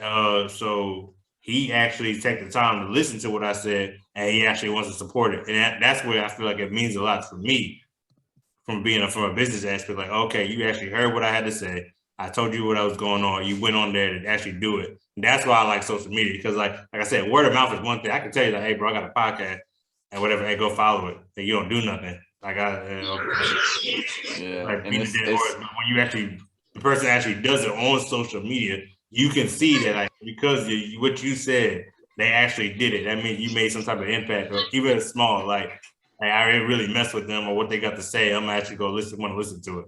So yeah. And we spoke about this on your podcast where we were saying like just it's crazy. Like you're gonna get to that point where you're gonna realize like you're not really getting the support you would want, or the support maybe you've asked for or whatever from like your people. Your family and friends are not really sharing and liking and as much as you would like them to, but then like some strangers or whatever might do it more than your own people, and that does feel weird sometimes when that happens, because you're like, yo, what the fuck? Like I'm like, I don't need your money, like, and I don't need your time that you wouldn't even really already be given to this anyway. Like you already scrolling through Instagram and posting stuff on Facebook and stuff. Like, why not just throw my shit in there real quick? But like nobody owes us anything. So I've stopped really tripping about that. Like nobody owes me anything. Like I didn't do a deed or favor for somebody where I'm like, no, you have to do this, and then I take it personally. Like it is what it is. Like I'm gonna just we as in the Good Noodles podcast, as well as we as in the Good Noodles podcast and the B&B on the Clock podcast, we're just gonna keep going. And if you share, you share. If you like, you like. We gonna reach somebody gonna reach us. I know you guys got like your regulars that's tuned in and giving feedback and shit like that. So do we. We got our constant people that interact, our constant loyal noodles that interact with us on Instagram and Twitter and Facebook and shit. So we got those reoccurring ones, and then it's just now we got to build more. But what you got, Coach Reg? I know you wanted to talk about some good things in the community that we be supporting. Listen, man, it doesn't cost a thing to support either one of these podcasts. It might cost you some time, and I know time is hard to get back. But if you're sitting around doing nothing, why wouldn't you want to listen and take in some good content, man? Like support don't always mean money, man, because we're not asking you to buy anything. We're not asking you to pay to listen. Like we're not behind a paywall and none of that. Like we're giving out free content. Just listen. Just take time to listen. I mean, you got to support your own. Like I look at other races and how they support each other. Like Asians support Asians. Like they might not always like each other, but when it comes to a business, they gonna make sure that business gets off the ground and everybody supports everybody. We spoke about the healthy things, and it's free to support these things, and it's good to do it. Like openly do it, unapologetically support like the good, the healthy things. Like if you got somebody that's starting a business, just get it done. Share some content. It's free and do all that things. But we encourage people to support what they want to support. So and we gonna love you for it regardless. So that's very true. So now we gonna take it over to the other side of it, where it's just the not so healthy things that are supported in the community, or the celebrities and whatnot that just really get like some undying support that may not necessarily, like some of that shit needs to stop. Like Bill Cosby and R. Kelly and Kanye, like they've all been on both sides of the spectrum of support, whether it be they get some positive, they get some negative, they get some people that's like, oh, I don't care what they do, I'm gonna always support them and things like that. So it's like, like, are there people or behaviors that should be on the list of things that like shouldn't get supported? Like, do you think, like, what you think, like some of these celebrities like that shouldn't really be on the Good Noodles approved list, So I always look at R. Kelly in the sense of, can you separate the person from the music? And then when you actually think about the music and the person and the time frame that the music was written in, and then now you're looking at what the person was doing outside of it, because they say music is dictated off of life most times. So you're listening to his music, and now you're looking at his life, and it's like, I don't know if I can condone being a R. Kelly fan. Bill Cosby, listen, Bill is different. Like, I'm sorry. Bill was in a time where people did those things that they said he did. Like, that was the norm. Like, I really had to go ask, because my dad is around Bill Cosby's age. Like, Bill Cosby's 80 something. My dad's 76. So I had to go ask him, like, was that the norm? And he was saying, like, that kind of was the norm. Like, that was how they did things. You pop a pill, you get loose. So I can't hold a young man away from who he was as America's dad, the TV celebrity, the guy who gave money to historically Black colleges, gave money to white colleges, like, to build Black programs in those schools. Like, Bill did a lot of giving back. Like, people want to judge him off of some shit that he did when he was in his 20s, but the Bill that was in his 40s, 50s, and 60s he was an icon. He was an icon, and he was Black excellence to the highest power. So now he's not Black excellence to people, and I just don't.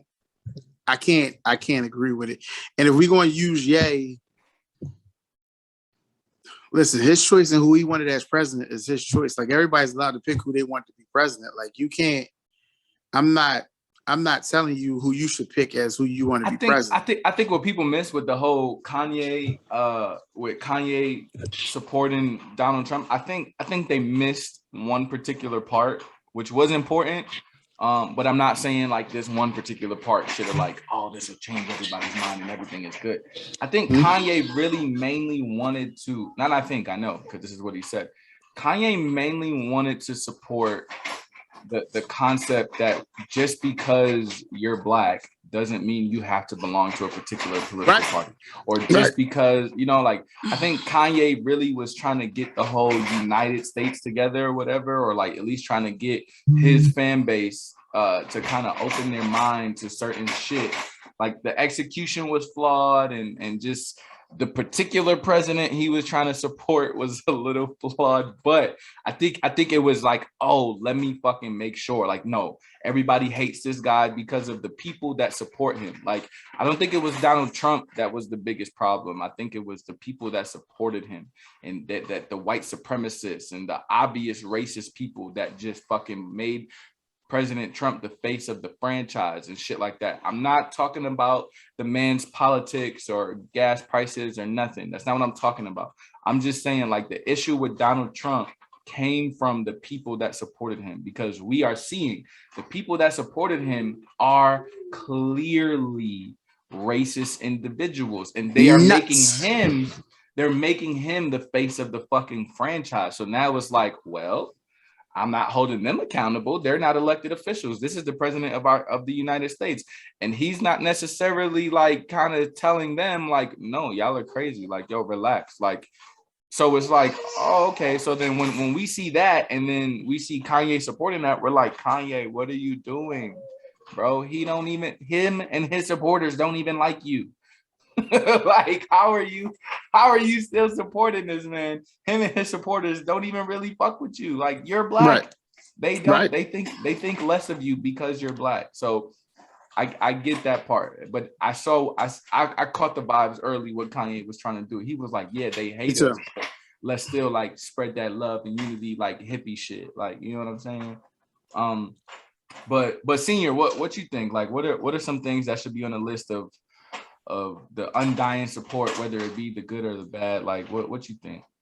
So I agree with y'all. Both kind of made some excellent points. With all three of those individuals that you mentioned, I want to add another one to that really scuffed my Timbs, I guess.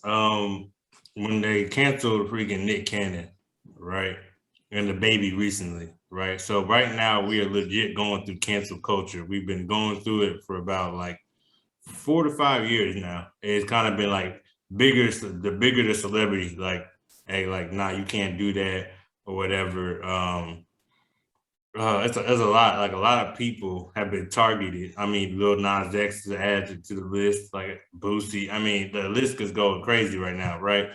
So one, I feel like, me personally, I'm been a person, I could separate what your body of work than the person. Like, I wasn't going to stop listening to Kanye because he wanted to listen to Donald Trump. I have an issue. He's like, yeah, slave was just a choice or something. Slavery was a choice or something like that. Yeah, probably shouldn't have said that or whatever. But hey, cool. R. Kelly, I mean, first of all, I don't understand why everybody was up in arms about R. Kelly, because this wasn't the first time this happened.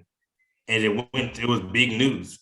That I'm a piss on you joke was way before the whole Lifetime shit came out. So that's why I never understood, like, y'all were making jokes the last time this was out, but because they put it on Lifetime and made a whole documentary, now everybody's like, ooh, he's bad. Like, and I think that was a thing with Bill Cosby. I'm like, first of all, Bill Cosby was definitely not the only person to do it. All right, and there's people that came out that said publicly, old heads was like, bro, that was the vibe back then or whatever. And Bill Cosby was that dude. When he used to walk in the club, all eyes were on Bill. You know what I mean? Like, he just made the Fat Albert joint. You know what I'm saying? Like, he was he was big. So for that, and then like for me personally, like I caught a lot of slack on for Facebook because I think I made a status was like, yeah, like y'all, like he really got in trouble for some girls coming out 50 years later saying what they did to them or whatever. Like, bro, like I never understood that concept personally. So with that being said, I feel like we just need to start with this whole cancel culture. If something's wrong or whatever. Now, here's the thing. Here's the thing. Before I say it, like, it's bad. Like, R. Kelly thing was bad, especially when it got put out there in detail and with stories and all that. Like, yeah, celebrities telling their stories. I'm like, all right, it's bad. Okay, but you mean to sit here and tell me with a straight face that if I put on "Step in the Name of Love," you just gonna sit there and not move? No, you're not, bro. You mean to tell me just because he got locked up, you're not gonna sit here and watch freaking Dr. Huxtable braces, him and his family. Dr. Huxtable just whipped your ass, bro. I'm not gonna hold you. He bodied you just now. Yo, I'm saying, I'm still trying to learn how to talk with these things right now. That's all right, bro. He Cliff killed you right there. It's okay. He understand. Hey, but listen. Yeah. So it's crazy because I really, like, no matter what R. Kelly does, like, it's hard because I really want to hold on to Trapped in the Closet. Like, oh, could we hold Classic. on? Like could someone like just kind of redo it and then like? Nah, because you can't redo it. You know what I'm saying? You can't redo it. Trapped in the closet, like you said, like a lot of stuff that we grew up on. Everything had to be like now where it makes you look at the song different. Yes. If it don't make you look at a song different, that's a little bit different. Nah, that's weird. You got different. I don't care. I was like, and then I seen a joke on YouTube video one time where the dude was like, his name is Bishop Lonnie Love. Can't make this up. And my man was basically saying like he could sing secular songs in church, but it's all who you're talking to. So I was like, man, you can use that same like method when you're talking about R. Kelly song because it's all who you're talking to. I could be singing to my wife.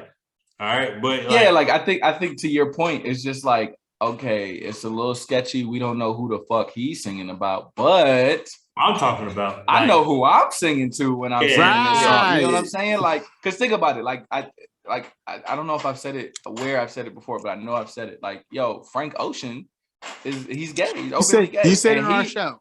There you go. Boom. There you go. Frank Ocean was gay. He was singing to some dude. I wasn't. I was singing to my lady. So it's weird to think of who the fuck he was singing to. Like, yeah, because I ain't gonna hold you. Like, it was so weird because AJ ain't nothing but a number. The crazy part is nobody talk about Pretty Ricky right now. And Pretty Ricky definitely came out with AJ nothing but a number. The only reason why I know that because I had it on my MySpace when I was in high school or whatever. Hey, hey, you got one more strike, son. Well, you keep taking it back. You just on some shit, bro. Bro, listen. On there, boy. But nah. But yeah. So no. So I think like if we start with this whole cancel culture as a society, I think it's some things that I can't let go because I think everybody's getting mad at Boosie, right? And first of all, I'm gonna stand by Boosie because Boosie's saying whatever I want to say right now. I just can't be heard, right? Everybody gonna listen to what Boosie got to say because he's right. He hit everything he's saying is accurate. You could be heard on the Good Noodles podcast though. I appreciate and on it. the B&B on the clock. Be on the clock. That was you be heard on B&B on the clock. Talk your shit, bro. Talk your shit. We don't ain't no censorship. I was here, like, bro. but it's funny because Boosie's like a lot of rappers feel the same way, but they're not going to say anything. Why? Because they feel like they say something again, they're going to get canceled. Once again, cancel culture comes back, right? So it's like, first of all, Boosie don't care. He made his money. And that's what I understand about people. Like, they're like, the baby's canceled. He's still making Suge money. What do y'all not understand right now? I was like, so like my thing is like we on this whole cancel culture thing, and I think it just needs to stop. If somebody did something wrong, educate them, give them a chance to rehabilitate. That's what America is so great about, rehabilitating, be a better you type people, right? That's what the jail is supposed to do, rehabilitate people, put them back on the street, supposedly. It's tough for me to get on the wave of what Boosie is saying because Boosie has publicly exploited his own children. And nobody fucking batted an eye. You're talking about and I said this on the last episode of Good Noodles Podcast. Like you're talking about the same guy that paid somebody to fuck his 13-year-old son, and nobody fucking said anything. So who are you to sit here and I'll tell you why nobody batted an eye. I'm glad you brought that up real quick. The reason why is because that was a norm, right? And that's not okay. That is statutory rape. That is not okay. Listen, I'm not saying it's okay. There's a lot of things that's like it's not okay, but it was a norm. When you got to a certain age, whatever, and your balls dropped, Unc used to go out there, buy a hook off the street or whatever, and that was your hook in the manhood. That was our manhood. That is the undying support of bullshit. We get hoes. That's what it is. That is the undying support of bullshit that I'm talking about. Like that should not. Hey, but I'm saying, but how many times have you heard that story though? Like Boosie just came out with it publicly, but how many times have you heard that story? So I heard a lot. I got it, but keep the same energy then. Don't sit here and be so concerned about what the kids are seeing, and you out here doing all this wild shit with the kids too. I'm reason why I'm not defending what he did. I'm defending like how he said kept the same energy because somebody called him out on it, and he was like, maybe it wasn't for the whole world to see.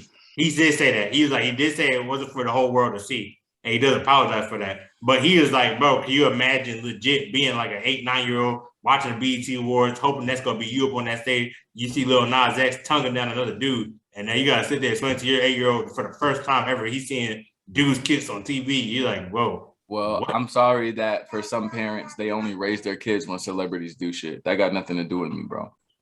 All right. So just to keep it a stack with the Loyal Noodles, like I always try to do.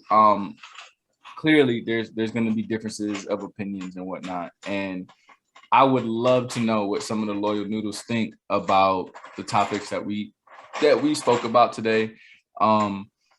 However, that brings us to the end of today's episode, and I think it's safe to say that based on the conversations that we had, that we can expect to see the hosts of B&B on the Clock podcast back on the Good Noodles podcast.